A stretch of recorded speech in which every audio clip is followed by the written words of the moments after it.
Naren, what thoughts do you have about this nightmare that's been created for the benefit of the PPO plans? Yeah, I think they weave this complicated web and they get you kind of, caught up or stuck in that complicated web. And then after a while, a lot of practice owners say, that's my reality. I'm going to be stuck in this web and I cannot get out. Yeah, what But, happens, the way they've done this mhm, is they make it seem so ominous. Now, mhm. now, maybe say you've been a regular listener to Less Insurance Dependence podcast, and you're starting to think, well, maybe I could do this. By the way, I've talked to some of my dental friends from around the country, and I've seen other practices do this. I'm in some dentist Facebook groups on Facebook, and that's the hottest topic on the dentist Facebook group is, does it make sense to be in PPO plans? And I'm starting to think that maybe I could do this. And Mhm. now they, now they're building up the confidence to do it, and then they hit this brick wall with these umbrellas. And what do you think is the common response to that when you hit a brick wall? It's to give up. Right. And the PPO plans know it. They absolutely know it. And so they set up the game. That's why I don't have enough hard data to speak with confidence about this, but it's my suspicion that most of the umbrella plans are set up so that in order to resign from any of the individual plans within the umbrella, you have to resign from all of them. Right. I wish I could say that with complete confidence, but I have medium confidence that that's how they're set up. And the reason for that is it plays to their game of discouraging you from resigning. It absolutely plays to their game. And in many cases, like even in this case of this practice in the Midwest, when they discovered that we had this umbrella that had more patients collectively than the Delta plan, and I said, let's pivot, let's make Delta first. There was some hesitancy on the part of the owner dentist thinking, And I said, let's just dot our I and cross the T and make sure we're ready for it. And she quickly rebounded from the, the reaction of resistance to, yeah, you're right, let's do this. This was also a practice that had two of the most important pieces in place. There's three really important pieces to have in place in preparation. Number one is to have a relationship-driven practice where you develop rapport and relationship. This has been a long-standing history within this practice, not a Johnny-come-lately thing, but something they've been doing for years. Secondly, they have a source of marketing to replace any patients they're going to lose. And their source is you, Naren, is your marketing firm, Equa.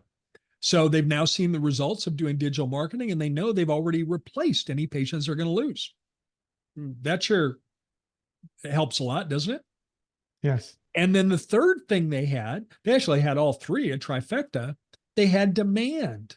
When you look at the schedule, they were booked way too far out to work in new patients in the practice. So you put the three of those together, and this practice was perfectly positioned to successfully resign from these PPO plans. And the nightmare that the PPO plans made under the umbrella, anything that's really complicated at first blush, Naren, if you can unpack it and look at the components within the details, it becomes very manageable. I mean, think about it, Naren. If I told you that, hey, Naren, why don't you sign up to run a marathon? It's only 26.2 miles. Sign up to run a marathon. At first, what's your reaction to that going to be?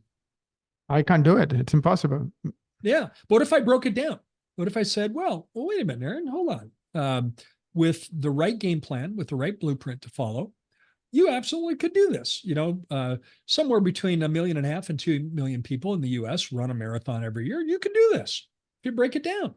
And if you had some support, hey, there's some online remote support that you can get to kind of give you the right information at the right time and then also hold you accountable to it. And if it was something you wanted to do, you could do it. Yeah. I mean, I might start with a 5 mile. Might be a 5K. Yeah, 5K, and then make it a 10K, and then maybe a half a marathon. So it might take me 2 years, but I bet I that can might do be it. something your virtual coach sets Yeah. up for you Yeah. and customizes it to you. Mm-hmm. Yeah. But think about anything. If you're going to build something, initially building something, if you don't have a lot of knowledge about it, seems overwhelming. But then if you break it down into its parts, then it becomes something that, wait a minute, I can do this. Right. And the same thing with resigning from PPO plans. But they make it a nightmare as a discouraging behavior on their part, because that's the result. They want you to be discouraged and just stay stuck with, stay beholden to them. Right. Stay, almost where you feel like I have no choice. But in fact, you do have a choice. Right. And that's the power of marketing, right? It's a tiny step. The cost of marketing for our clients is, $12.50 a month, compared to the $500,000 they're giving up every year. It's like 1/30th the cost. So it's a tiny step, but it really puts you in the right place where you don't need them anymore, because you're getting patients outside of these PPO plans, and you can continue to grow without giving them so much money for the rest of your careers. Just yesterday, I had a potential client scheduled with me in a coaching strategy meeting, and nice, strong practice. And she did not know what she's writing off, because in her case, she's entered her contracted fees under her fee schedule in her open dental software.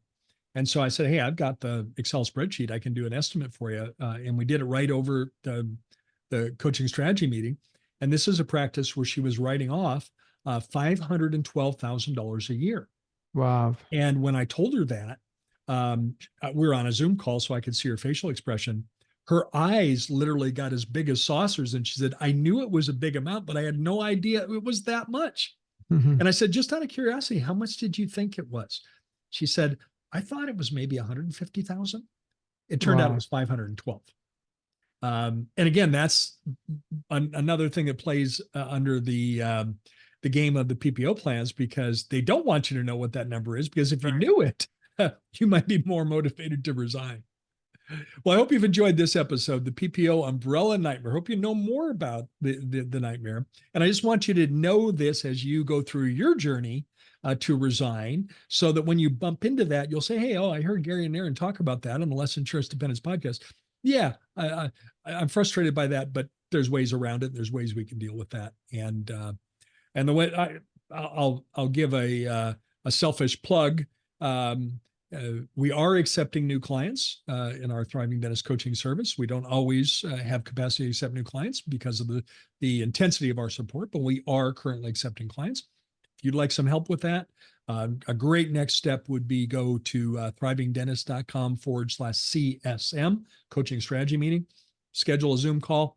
If you don't know what you're writing off, schedule the coaching strategy meeting, and I can walk you through that with our custom Excel spreadsheet, and I can give you an estimate to plus or minus 2% on how much you're writing off.